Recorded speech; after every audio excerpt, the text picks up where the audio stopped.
자, 그런데 최근에 이제 한국은 이 금융기관이 SVB나 CS하고는 다르다라고 말을 하면서 한국은 은행이 예금으로 받은 돈 예수금이 대부분 대출에 나가 있으니까 문제가 될 것 없다라는 식으로 말을 합니다. 자, 앞서서 제가 언급을 했듯이 한국의 가계부채, 그리고 가계부채의 절반이 이 부동산 담보 대출, 그리고 한국의 800조에 가까운 자영업자의 대출, 한국의 이 전세가 일종의 부채인데 이 전세 부채가 1000조가 넘는다. 1100조가 넘는다. 이 전세 부채. 자, 그리고 한국의 부동산 PF가 160조라고도 하고 오늘 아침에 어떤 이 뉴스를 보면 200조라고 발표를 했습니다. 그러니까 정부가 실제 이 부동산 PF 대출이 얼마가 되는지 공식적으로 밝히는 액수가 조금씩 다르다라는 부분에 대해서 좀 의문을 가집니다. 자, 지금은 부동산 PF가 지방에 국한되어 있고 또 옛날에는 대형이지만 지금은 오피스텔 같은 소형에 국한되어 있어서 별 문제가 없다고 긍정적으로 이걸 해석하는 사람도 있습니다. 근데 중요한 것은요, 한국 전체의 경제 침체가 지속되고 있고 소비나 수출이 지금 무너지고 있는 와중에 미국에서는 은행발 금융위기가 시작되고 있고 이것이 한국으로 전화될 가능성도 심각해지고 또 미국의 금리가 3월 22일 날 결국은 0.25는 올라갈 거라는 거예요. 미국이 금리를 갖다가 아무리 올리지 못하도록 정치적 압박이 있다 하더라도 미 연준은 금리를 올릴 수밖에 없다라는 겁니다. UBS가 지금 크레딧 스위스를 32억 달러, 4조 2천억에 인수하기로 하고 스위스 국립은행이 필요한 돈을 대주기로 해서 합의가 됐는데요. 이런 것들이 또 무너질 겁니다. 그래서 지금 이 앞으로 부동산 문제가 터지지도 않았는데 지금 은행 위기는 계속될 거고 그러면서 또 부동산과 관련된 은행이나 각종 이 펀드들이 문제가 되면서 미국에서는 또 다르게 위기가 연속적으로 발생할 거고 그런 위기가 지속되면 결국 한국에도 영향을 미칠 수밖에 없을 것이다.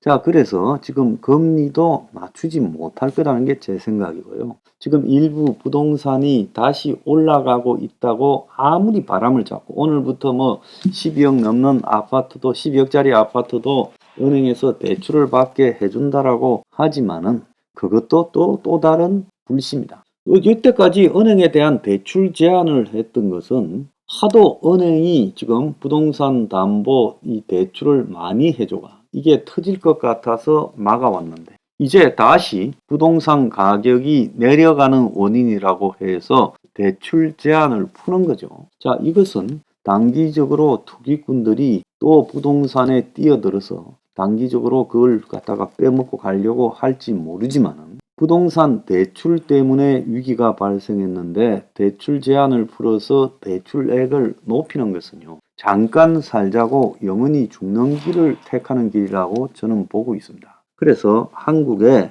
이 금융의 핵심적인 이 정부 정책을 하는 사람들이 솔직히 말하면 양심이 없는 사람들이다. 난 그렇게 보고 있어요. 부동산은요. 잠깐씩 올리기 위해서 정부가 노력을 하고 있겠지만 그런다고 올라가지 않습니다. 또 떨어집니다. 부분적으로 약간씩 꿈틀대거나 통계나 수치 조작이나 또 가격을 올리기 위한 사기가 결부될 수 있겠지만 결국은 끝없이 추락할 겁니다. 그래서 올해 안에 한국의 금융위기가 발생한다는 것이 제 생각이에요. 하는가 안 하는가 한번 지켜보라는 거죠. 그래서 모든 것을 지금 거의 희망사항이 현실에서 이루어질 거라는 자기 예언을 하고 있어요. 이 경제 당국자들이요. 그런데 그들의 희망사항을 보면 지극히 발을 디디고 있는 기반이 허술한 겁니다. 자, SVB 은행이 4년 전에 미국에서 이 은행에 대해서 우려를 했다는 거예요. 2019년 1월에 연준은 이 은행의 위험관리 시스템이 위태롭다. 주의를 요구하는 문제라고 규정해서 통보를 했고 강제 조치 필요한 유행은 아니지만 규제 당국이 확실히 우려를 해결해야 될 거라고 이야기를 했고 2020년에는 연준이 SVB가 위험 통제 시스템이 대형 금융기관이나 자산 1억 달러 이상 은행 지주회사에 미치지 못한다고 했는데 그렇게 말만 하고 적절한 감독을 하지 않았고 결국은 터져버렸고 또 SVB 은행에 대해서 감독권이 있는 샌프란시스코 은행이 지금 감독을 제대로 안 했다라는 문제에 침묵을 해요. SVB 은행의 CEO 베크라는 사람이 샌프란시스코 연준의 이사였으니 말할 게 뭐 있겠습니까? 자, 이러면서 코로나 초기에 돈이 몰리면서 은행은 급성장을 했고 여러 차례 경고를 받았던 은행이 어떻게 급성장을 할 수 있었는가? 위기가 몇 달 전부터도 눈에 보였는데 이게 방치됐다는 거예요. 그래서 이 SVB 은행 같은 일들이 한국에는 수없이 있다. 지금 은행의 부실, 부동산 담보 대출이나 자영업자 대출의 손실, 그리고 더 나아가서 전세 대출의 문제, 중소기업이 지금 계속 망해가는 부분에 대한 문제, 또 더 나아가서 전세 대출의 문제, 그리고 부동산 PF 대출의 문제 등을 심각하게 바라보지 않는다. 그래서 한국이 수출이나 소비가 급감하면서 한국 경제의 본격적인 실물 경제 위기가 확인이 되고 오죽하면 세계 전체의 성장률을 올리면서 한국은 더 내려갈 거라고 OECD가 그렇게 판단을 했겠습니다. 그래서 결국은 한국 내부의 대출에 관한 문제점들이 터져 놓을 수밖에 없다라는 겁니다. 300만 가구에 가까운 자들이 부동산이 올라가는데 겁도 없이 집을 샀다가 그게 영끌 비투 아닙니까? 지금 물려 있어요. 부동산이 올라가면 산다? 올라갈 수가 있겠습니까? 누가 집을 사겠습니까? 집 살 돈이 어디서 나오겠어요? 결국 투기꾼은요 다 빠지게 돼요.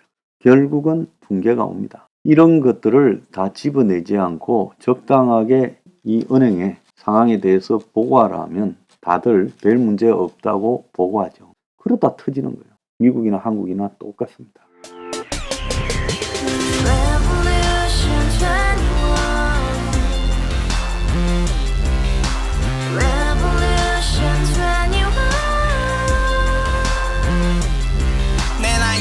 월세 30 코인빚만 300 서울에 온 지 벌써 10년 아둥바둥 버텼지만 여전히 난 반지 하에 제왕 곰팡이 연문제약 내비랑 깡통망통 완전히 폭망 고시원 창문만큼 작아진 내 꿈 연애 결혼 내 집 모든 게 헛꿈 1년 전 떠난 여친 울며 말했지 같이 살자 평생 가본 게 꼭꼭꼭하지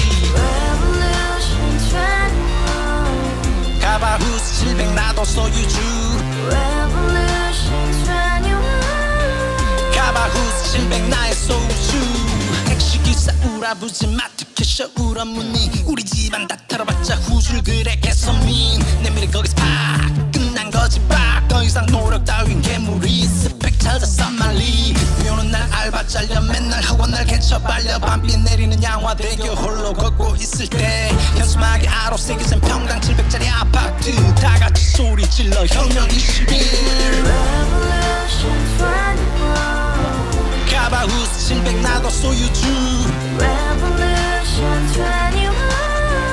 가바후스 700 나의 소유주 You and I, we live together in the house, brand new day, and your dream had just begun. Yeah